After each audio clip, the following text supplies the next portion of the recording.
BJP के पूर्व सांसद ब्रजभूषण शरण सिंह को बाइज्जत बरी कर दिया गया है।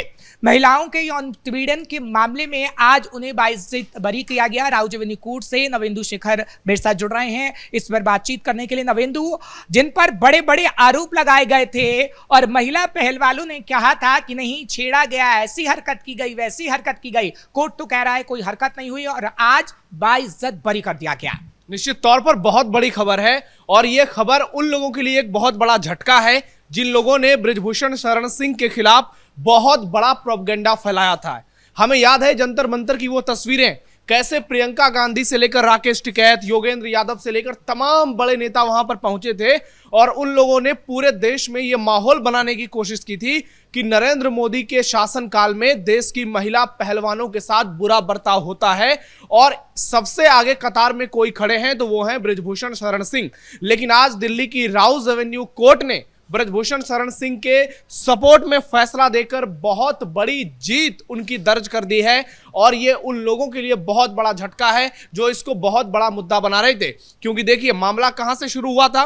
ब्रजभूषण शरण सिंह का कहना था कि वो चाहे कोई भी हो, कितना भी बड़ा पहलवान क्यों ना हो, चाहे वो साक्षी मलिक हो, बजरंग पूनिया हो, जिन्होंने ओलंपिक में भी मेडल जीता है, उनको भी ट्रायल देना पड़ेगा। लेकिन ये पहलवान इन्होंने कहा कि नहीं, हम ट्रायल नहीं देंगे, हमारी यहां पर बपौती है क्योंकि हम हरियाणा से आते हैं, हमारा वर्चस्व है इस खेल में, कुश्ती में हमारी पीढ़ियों का इतिहास रहा है, हमारा दबदबा है, हम कोई भी ट्रायल नहीं देंगे। ब्रजभूषण से इन्हीं बातों को लेकर इनकी लड़ाई शुरू हुई और इसके बाद बहुत सारे महिला पहलवान सामने आई और आरोप लगाया कि हमारे साथ यौन शोषण किया गया, किसी ने कहा कि हमें गलत तरीके से छुआ गया और उसके बाद एक नाबालिग भी सामने आई और आपने देखा होगा एक से एक पॉक्सो के तहत भी मामला कितना बड़ा गंभीर बना दिया गया उसको। लेकिन आज जब कोर्ट का फैसला आया तो उन लोगों के लिए बहुत बड़ा झटका ये हो गया जिन लोगों ने ब्रजभूषण शरण सिंह के खिलाफ पूरी साजिश रची और आज आखिरकार ब्रजभूषण शरण सिंह साजिश आप क्या कहते हैं विपक्षी पार्टियों की भी थी, क्योंकि उस वक्त हरियाणा इलेक्शन भी हमने देखा कि चल रहा था और किस तरीके से जिन महिलाओं ने आरोप लगाया, महिला पहलवानों ने, वो चुनाव तक में उतर जाती हैं और इनका नाम ले लेकर कैसे वोट बटोरे जाते हैं। तो पूरी साजिश क्या आप कांग्रेस की कहेंगे कि विपक्षी पार्टी ने ये साजिश रची, क्योंकि साजिश की बूथ थी और कोर्ट हमेशा सबूत देखता है और सबूतों के आधार पर ही उन्हें बरी किया गया। निश्चित तौर पर यह पूरी साजिश कांग्रेस पार्टी की ही थी क्योंकि दीपेंद्र हुड्डा और प्रियंका गांधी जिस तरीके से इन दोनों ने बवाल मचाया था, उसके बाद आप देख लीजिए हरियाणा चुनाव में कितना बड़ा इसको मुद्दा बना दिया गया और लग रहा था कि बीजेपी जो है 10 सीट नहीं जीत पाएगी। लेकिन बीजेपी ने उम्मीदों के विपरीत जाकर प्रदर्शन किया और वहां पर मनोहर लाल खट्टर को हटाकर नायब सैनी को लेकर पीएम मोदी आए और जो बड़ी जीत हरियाणा में बीजेपी को मिली तो उसने ये साफ कर दिया कि लोगों के मन में अभी भी मोदी सरकार को लेकर ही भरोसा है, बीजेपी को लेकर भरोसा है। और हालांकि सिर्फ विधानसभा चुनाव की बात नहीं है, इससे पहले लोकसभा चुनाव हुए और लोकसभा चुनाव में ब्रजभूषण शरण सिंह के बदले बीजेपी ने उनके बेटे करण भूषण को टिकट दिया। यानी पार्टी का भरोसा ब्रजभूषण के साथ बना रहा। योगी आदित्यनाथ के साथ उनके रिश्तों की बहुत सारी खबरें भी सोशल मीडिया पर फेक तरीके से चलाई गई कि उनके योगी के साथ अच्छी नहीं बन रही है, दिक्कतें हो रही है, बहुत सारी बातें। कैंपेनिंग पूरी उस वक्त पर तैयार की गई थी, हमने सोशल मीडिया पर भी देखा था कि इनके नाम का एक हैशटैग चलाया गया और ट्विटर पर ट्रेंड कराया गया और पूरी तरीके से बदनाम करने की साजिश रची गई। भाई हरिद्वार तक पहलवान चले गए गंगा में मेडल विसर्जित करने के लिए। ये राकेश टिकैत, उनके भाई नरेश टिकैत, इन लोगों ने किस तरीके से बवाल मचाया था।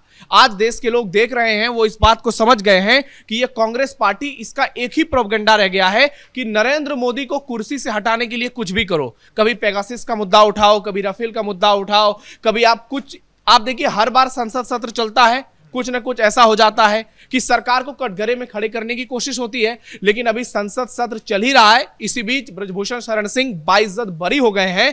तो ये कांग्रेस पार्टी के लिए बहुत बड़ा झटका है क्योंकि उत्तर प्रदेश में कुछ महीने बाद विधानसभा चुनाव होने हैं और ब्रजभूषण शरण सिंह का कितना दबदबा है पूर्वांचल के इलाके में या फिर उनका जो गोंडा, बलरामपुर, कैसरगंज का इलाका है जहां से वो 6 बार सांसद रहे हैं, तो उस इलाके में अब समाजवादी पार्टी और कांग्रेस के लिए कहा जा सकता है कि अब एक मुंह पे तमाचा लग गया है क्योंकि रणदीप सुरजेवाला उस वक्त जो हाथ उठा रहे थे महिला पहलवानों का कि गलत हुआ, आज उनका एक ट्वीट भी नहीं आया और आज एक शब्द कोई बोलने को तैयार नहीं। देखिए आज बोलना चाहिए, विनेश फोगाट विधायक बनी है कांग्रेस पार्टी से, आज उनको सामने आना चाहिए। आज उनके बेटे कह रहे हैं, करण भूषण कह रहे हैं कि जिन लोगों ने मेरे पिताजी के खिलाफ इतने गंभीर आरोप लगाए थे, आज वो सामने आकर माफी क्यों नहीं मांग रहे हैं। आज प्रियंका गांधी को माफी मांगना चाहिए आकर। लेकिन कांग्रेस पार्टी का चरित्र आप देख रहे हैं कि इनका मकसद केवल एक है, नरेंद्र मोदी को सट्टा से हटाओ और हिंदुओं को बदनाम करो, हिंदुओं को लगातार गुमराह करो, हिंदुओं को बेवकूफ बनाओ और सनातन आस्था के साथ खिलवाड़ करो। आप देखिए संसद परिसर में किस तरीके से इन लोगों ने ड्रामा किया। पप्पू यादव हो, अवधेश प्रसाद हो, राहुल गांधी हो,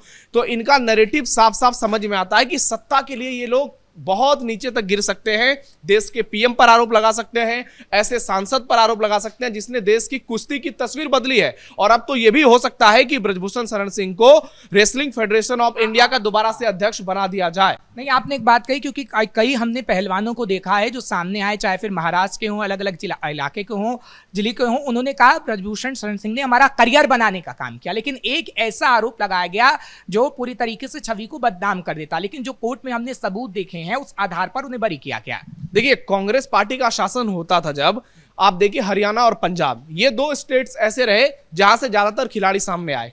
तो इन लोगों को लगा कि अब तो हमारा दबदबा सिर्फ यही है, तो ये लोग अपने हिसाब से सिलेक्शन करवाने लगे और उसमें बहुत घपला करवाते थे। लेकिन जब से नरेंद्र मोदी देश के पीएम बने हैं, आप देखिए पूरे देश में खेलों का विकास किस तरीके से हुआ है। खेलो इंडिया का मुहिम हो या फिर दूसरे तमाम कोशिशें मोदी सरकार ने की है, आज उसका इंपैक्ट देखने को मिल रहा है। ग्लासगो राष्ट्रमंडल में भारत ने 39 पदक जीते और वो अभी तब जीते हैं जब बड़े बड़े खेलों को वहां से हटा दिया गया था। कुश्ती इस बार नहीं था, बैडमिंटन नहीं था, टेबल टेनिस नहीं था। इसके बावजूद भारत करीब 40 पदक जीतता है, जिसमें कि बॉक्सिंग में ही अकेले 7 स्वर्ण पदक आते हैं। तो आप इससे समझिए कि आज हमारे देश के अलग अलग हिस्सों के लोगों को, खिलाड़ियों को जब मौका मिलता है तो वो कितना शानदार परफॉर्म करते हैं। नॉर्थ ईस्ट के लोग, नॉर्थ ईस्ट के खिलाड़ी, उन्होंने तो इस बार ग्लासगो में जबरदस्त प्रदर्शन किया है।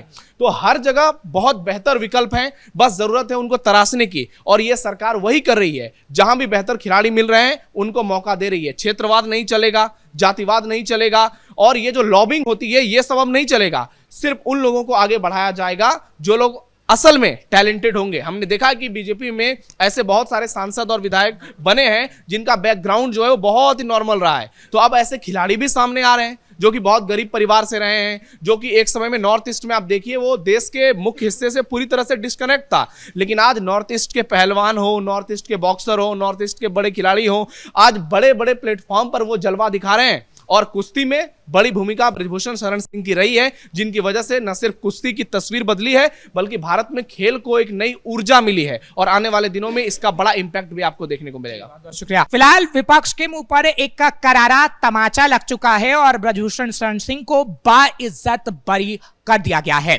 कैमरा पर्सन रवि के साथ मैं हर्ष भारद्वाज, कैपिटल टीवी उत्तर प्रदेश।